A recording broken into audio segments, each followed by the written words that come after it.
I don't fear AI anymore because it couldn't possibly be any more robotic than the humans who run things now. Bill Maher didn't hold back when criticizing Gavin Newsom, taking aim at what he described as unrealistic ideas and policies. Maher argued that California has become an overly regulated maze where common sense often gets lost in layers of rules and political messaging. During the discussion, he carefully broke down the claims and questioned whether the state's leadership is truly addressing everyday concerns faced by residents. The commentary quickly sparked debate, especially among viewers who see California as a testing ground for broader political ideas. If you enjoy bold political analysis and independent perspectives, make sure to subscribe and stay tuned, because today's discussion is one you won't want to miss. The median time to get approval to build a house there is 627 days.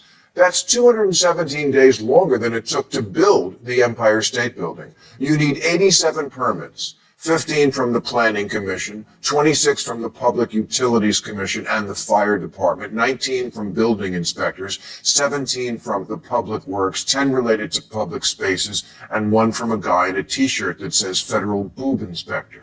It's no wonder that in 2021, San Francisco issued only 2,000 permits for new homes. Sure, there are people living in the streets, but that's because we want to make sure the apartments they don't live in are perfect. The amount of red tape involved in getting a building permit can be astonishing. According to Bill Maher, what used to be a straightforward step toward construction has turned into a lengthy and complicated process. He pointed out that projects now can take nearly 3 times longer to complete compared with how quickly similar developments were built in New York City decades ago. The delays become even more striking when looking at recovery efforts in Los Angeles. More than a year after devastating fires damaged homes and communities, only a small number of new houses have been completed. Studies have also shown that many residents who evacuated during those fires are still living in temporary housing, some in nearby cities, others in different parts of California, and a few even outside the country. Critics argue that a state known for having some of the highest income taxes in the United States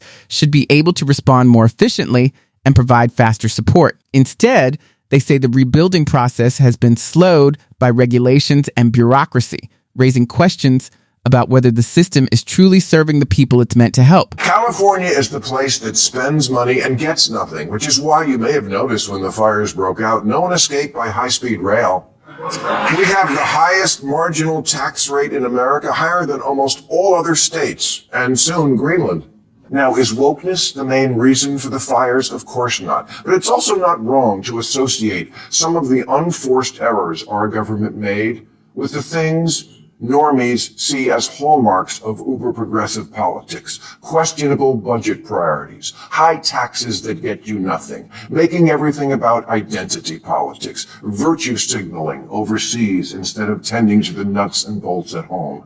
Cali has no shortage of safety commissions and agencies and bureaucrats and regulators and, of course, sign language interpreters who communicate with their face. That's the concern critics often raise. When policy starts prioritizing ideology over practical outcomes, the results can become visible in everyday life. California is frequently cited as an example in this debate. According to commentators like Bill Maher, when leaders focus heavily on political messaging or complex regulations, basic responsibilities can end up taking a back seat. One issue often mentioned is water management. For years, residents have heard warnings about drought conditions and shrinking water supplies across the state. In theory, addressing those challenges would be a top priority for any administration. Critics argue, however, that under the leadership of Gavin Newsom, progress has been slower than many expected, with other political goals sometimes appearing to take precedence. Supporters of the governor dispute that view, pointing to ongoing projects and environmental policies meant to protect long-term resources. Still, the debate continues, highlighting how strongly opinions differ over whether current policies are effectively addressing the state's most urgent problems. We have spent the last 2 decades in perpetual drought here, yet almond farmers in California have doubled in that time. Despite the fact that almond production alone uses more water than all the humans and businesses in San Francisco and Los Angeles combined. Even on days when your teenage son spends 2 hours showering. Look at this chart of how much water it takes to grow different crops. Oranges, tomatoes, strawberries, all take about 11 gallons to make 1 pound. Almonds, 1,900 gallons. That wasn't a problem back when it rained. But now there simply isn't enough water to go around, and we have to make a painful choice, getting it to the people or getting it in the nuts. I don't have some personal vendetta against almonds. They're just not more important than the entire ecosystem of California. So when I hear that our state grows 81% of the whole world's almonds, the world's thirstiest crop, while our reservoirs run dry and giant fires burn out of control, I have a few questions, starting with what the Critics argue that mistakes like these are difficult to accept in a place like California, where wildfires occur almost every year and the risks appear to grow over time. In such conditions, they say, resource management should be handled with extreme care. Some commentators point out that public messaging, such as the past calls from Gavin Newsom urging residents to reduce water use, can feel symbolic when compared with the scale of the overall problem. Agriculture, especially crops like almonds, is often cited in debates about water consumption since large-scale farming uses a significant share of the state's water supply. Because of that, critics claim the burden has sometimes seemed heavier on ordinary residents while larger industries or corporations face less visible pressure. Supporters of the current policies argue that water management is complex and involves balancing agriculture, environmental protection, and economic needs. Still, the debate continues over whether responsibility for conservation is being shared fairly and whether the state is doing enough to address long-term resource challenges. No, it's not like California doesn't know how to regulate. Oh,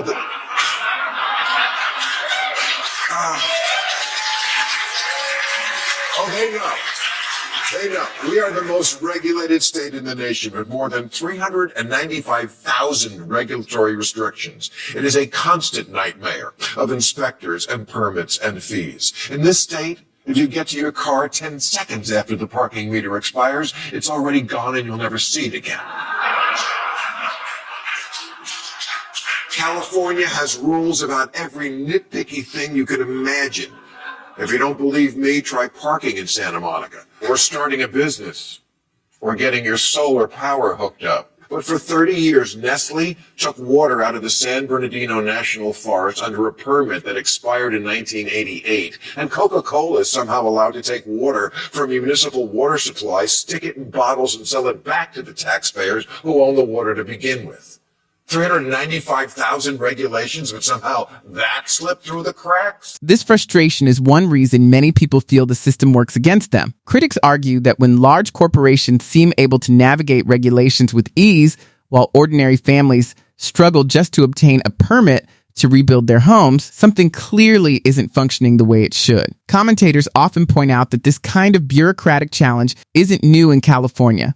A common example is the long-running California high-speed rail project, which was originally proposed to connect San Francisco and Los Angeles. Since voters approved it in 2008, billions of dollars have been spent. Yet the timeline has stretched far beyond initial expectations, and the estimated costs have risen dramatically. During his commentary, Bill Maher used a humorous comparison to highlight the point, joking that if something like Mount Rushmore were attempted today under California-style permitting rules, the project might never get off the ground. His remark was meant to underline a broader criticism that complex regulations and administrative delays can sometimes slow progress far more than people expect. I think we should all try to imagine how it will go down if we tried to sculpt Mount Rushmore out of a mountain today. First, we'd have to make the mountain handicap accessible, so we could hire handicapped people to work on the side of a mountain. Then there'd be a 10-year delay while we studied the effect of construction noise on the mating habits of woodchucks. Then another 10 years to obtain ethically sourced dynamite and find a sculptor who doesn't only work from home. And then another 2 years to apologize for being on Indian land. And finally, after 50 years and a cost that had ballooned to $100 billion, we'd have half a nostril, and it wouldn't be Lincoln. It'd be Che Guevara. It may sound dramatic, but it captures the heart of the argument. When regulations are used mainly to signal good intentions while quietly preventing people from getting things done, they begin to lose their real purpose. Instead of protecting citizens, they turn into barriers, layers of paperwork, and delays that slow everything down. Rules should exist to help people and maintain safety, not trap them in endless procedures. Critics like Bill Maher often say the solution isn't complicated. Leaders need to remember that government is meant to serve the public, not work against it. That means cutting through excessive bureaucracy, focusing on real results instead of appearances, and creating practical, common sense policies. Until efficiency improves and public trust begins to return, the larger system is unlikely to change. What do you think about this perspective? Share your thoughts in the comments, and if you enjoyed the discussion, don't forget to like and subscribe. Thanks for watching, and see you in the next video.